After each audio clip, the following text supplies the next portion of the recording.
Hi, my name is Nick DeStasio. Today I'm going to be talking about leadership in coaching at the high school and youth levels.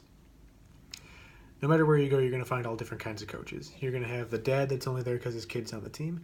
You're going to have the angry, tough guy who only knows how to communicate by yelling. And you're going to have the real, true teachers of the game. But I feel like no matter what kind of coach we're talking about, the majority of youth coaches nowadays take things way too seriously. They push their kids too hard because winning is everything, and they'll only have fun by winning. I really don't think that's the case. As a leader of any kind, you can have fun and provide an environment that's fun to be in and still get the best results. A lot of kids will quit a sport, and a lot of teams struggle because they don't have the right coach for them, or they're not having fun while they're playing. You're going to have those elite level athletes, though, that they'll push themselves no matter what. They'll find a way to get motivated. They've got the competitive edge where they can handle having a more aggressive, more strict coach to push them. But the majority of young athletes don't get to that elite level, and some don't even want to get to that level. They just want to have fun playing a sport that they enjoy. So they need a good coach to fit how they want to play. And to me, the most important aspect of sports for these kids is having fun. I do really think that kids play better and play more competitively when they're able to have fun. Throughout my experience as a high school hockey player, I played with some of the best players in the area, and I played with some kids that never knew how to skate before. But what these guys had in common was, each and every one of them found a way to have fun. The elite players, they won night in and night out. They won championships every year. But the players who were newer to the game, they had coaches that were able to break down the game and simplify it and teach them in a way that was fun and allowed them to develop better and quicker for themselves.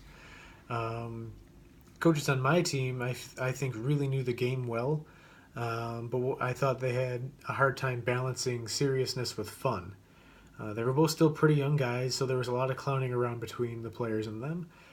And with that, I noticed it was pretty hard to get our team to pay attention and give our coaches the respect they deserved in the moments that they needed it. I became an assistant coach with that team right after I graduated, because I played with the majority of those guys the year before, and a few years before. I was still pretty close to their age. For whatever reason, they listened to me. They took just about everything I said seriously. They paid attention to all my tips and tricks to help improve their game.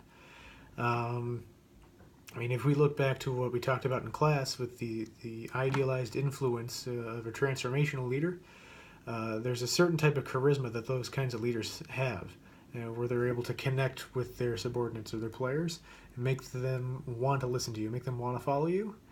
While my situation was rather unique to me, as I played with most of those guys before, I always acted like we were on the same level and we got along really well. I tried to keep that consistent because, as I noticed with the coaches when I was still a player, if you're not able to keep, a fine line between fun and work, things are kind of gonna fall apart. So ultimately, you can't really be two-faced with your coaching. You can't be fun at one moment, or you can't be fun most of the time, and then suddenly turn things around and pretend to be serious for a whole practice or a whole game. From what I saw, players on my own team, they wouldn't take the coaches seriously. Say we screw something up at practice after a fun time earlier in the day. Coach Mike turns around, starts yelling at us. The other kids aren't really listening. They're skating around, not really paying attention to anything. But because I was able to connect with my players so well and share our passion for the game, I was able to make them want to do more and want to practice harder.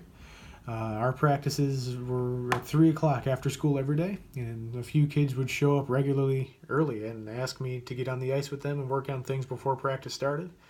To them, I was more approachable because I guess I was more open and more down to earth than the older coaches. And through me, they felt that there was more of an environment in which they would, they could want to work harder, where they could have fun doing it. They took the time to get those extra reps in because they were more comfortable with me showing them what to do. Maybe it didn't necessarily feel like there was someone watching over them and forcing them to do it. But that's the thing. That's how you take these young players and push them to the next level. You have to make them want to work. You have to make them want to win. And ultimately, it comes down to understanding your players and what gets them motivated. You could be a 60-year-old guy coaching a bunch of 8-year-olds. If you're able to understand them and what motivates them and gets them to win, you can take them to a completely new level and develop their skills higher than they ever thought. In my case, it was really just a matter of keeping things loose.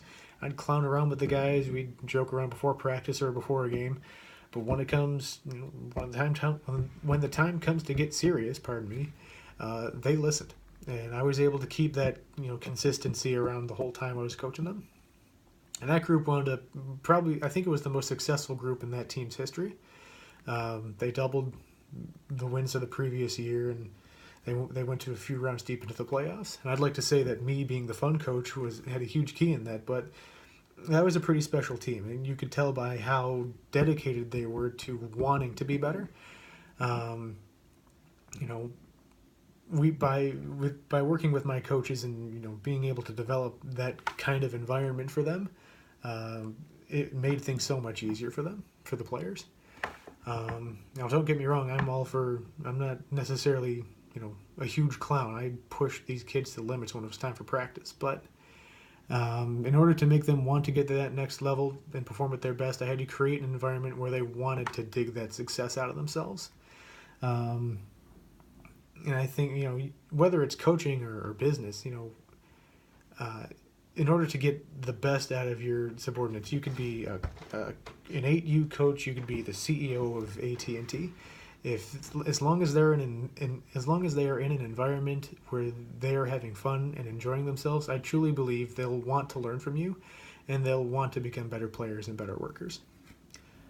That's my TED Talk. Thanks.